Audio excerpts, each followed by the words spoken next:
You ever stop and wonder how your phone just knows where you are? Or how a video game builds an entire world that you can run around in? Well, the secret is this kind of universal language, a way to translate the real, messy world into clean numbers and equations. Today, we're going to pull back that curtain and take a look at this hidden language. It's called analytic geometry. And trust me, it is literally everywhere. It's the GPS that keeps you from getting lost in a new city. It's what calculates the perfect, beautiful arc of a basketball swishing through the net. It's even in the design of the buildings all around us. See, this isn't some abstract math homework. It's the actual blueprint for our reality. So that's the big question, right? How? How can all this complexity, all this variety, be boiled down to a few simple logical rules? Well, that's exactly what we're going to unpack here. We're going to see how a few basic ideas stack on top of each other to create this incredibly powerful tool for making sense of the world. So everything, and I mean everything, kicks off with one super basic question. Where are you? And to answer that, you need a map. In analytic geometry, our map is called the coordinate plane, and it is the absolute foundation for everything else we're going to do. Think of it just like a game of Battleship. You've got a horizontal line, that's your x-axis, and a vertical line, the y-axis. Any single point in space gets its own unique address, called coordinates. First, you run along the x-axis, then you climb along the y-axis. So a point like 3, 2 just means go 3 steps to the right and 2 steps up. That's it. Every single location gets a unique address. Okay, so we can plot a dot. Big deal, right? But what happens when we connect 2 dots? We get a line. And the most important story a line can tell us is all about its steepness and its direction. And that story is called slope. Slope, which we usually call m, is really just a simple idea, rise over run. It's one single number that tells you how much a line goes up or down for every step it takes to the side.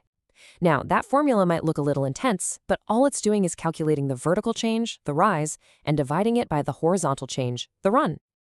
All right, let's look at a number, just -50. In a textbook, this is just a number, but in our world, in analytic geometry, this number can tell a whole story. So what on earth could this number mean? Okay, picture this. You're driving, you've been on the road for an hour, you see a sign, Seattle, 110 miles. Half an hour goes by, you see another sign, Seattle, 85 miles. If you do the math, the slope of your journey is -50. So what is that telling you? And there it is. That number, -50, is your velocity. The 50 part is your speed. You're going 50 miles per hour. And the negative sign? That tells you your direction. It means your distance to Seattle is getting smaller. All of a sudden, this abstract number has a powerful, real-world meaning. That's the magic of this language. So we know how to find the direction of a line, but what about its length? You know, how far is it from point A to point B? It's a simple question, but answering it unlocks one of the most perfect shapes in all of geometry, the circle.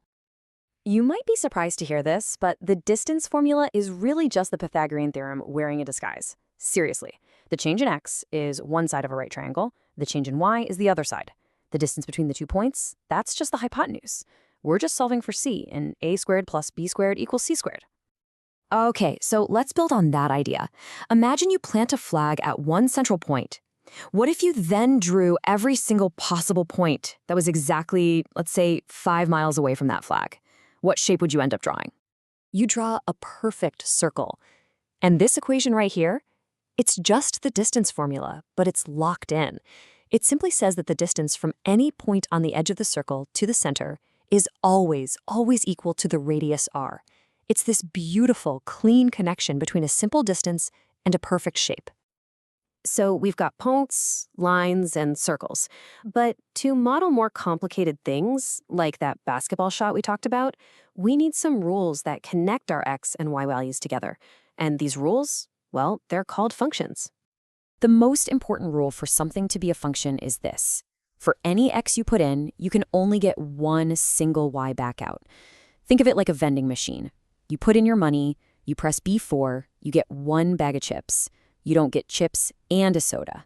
It's predictable. One input, one output. This is the perfect way to see it. A parabola, that's our y equals x squared, is totally a function. Pick an x, like 2, and you only get one y back, 4. But a circle? Nope, not a function. If you pick an x value in the middle of a circle, you'll find there's a y value on the top half and another y value on the bottom half. That's two outputs for one input, and that breaks the rule. Now, functions don't just have rules for their outputs. They have rules for their inputs, too. The set of all the x values you're allowed to put in is called the domain. And there are two cardinal sins in algebra that define what's off limits. You can never, ever divide by 0, and you can't take the square root of a negative number. Any x value that would make you do either of those things is kicked out of the domain.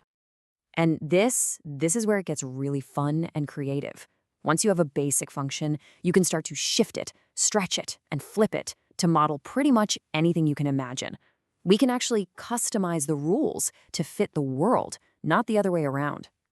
So let's take our friendly neighborhood parabola, y equals x squared.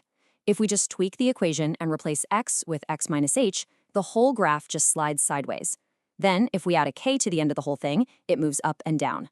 By just plugging in different numbers for h and k, we can park that parabola anywhere we want on the map.